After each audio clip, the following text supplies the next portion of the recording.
अस्सलामुअलैकुम प्यारे बच्चों, कैसे हैं आप सब। उम्मीद है आप सब बिल्कुल ठीक होंगे। तो प्यारे बच्चों, क्या आपको पता है आज हम क्या पढ़ेंगे? आज हम दाल का ख़ानदान देखेंगे।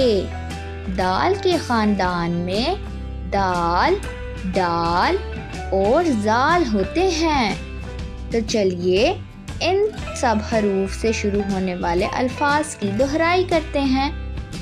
होने वाले अल्फाज हैं दाल दवात, दाल दरवाज़ा, दाल दरख्त, डाल।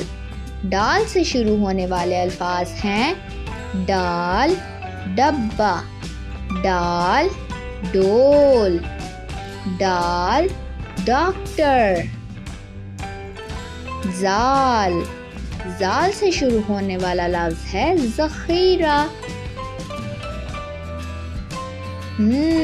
तो प्यारे बच्चों, आज हमने दाल का ख़ानदान दोहराया है।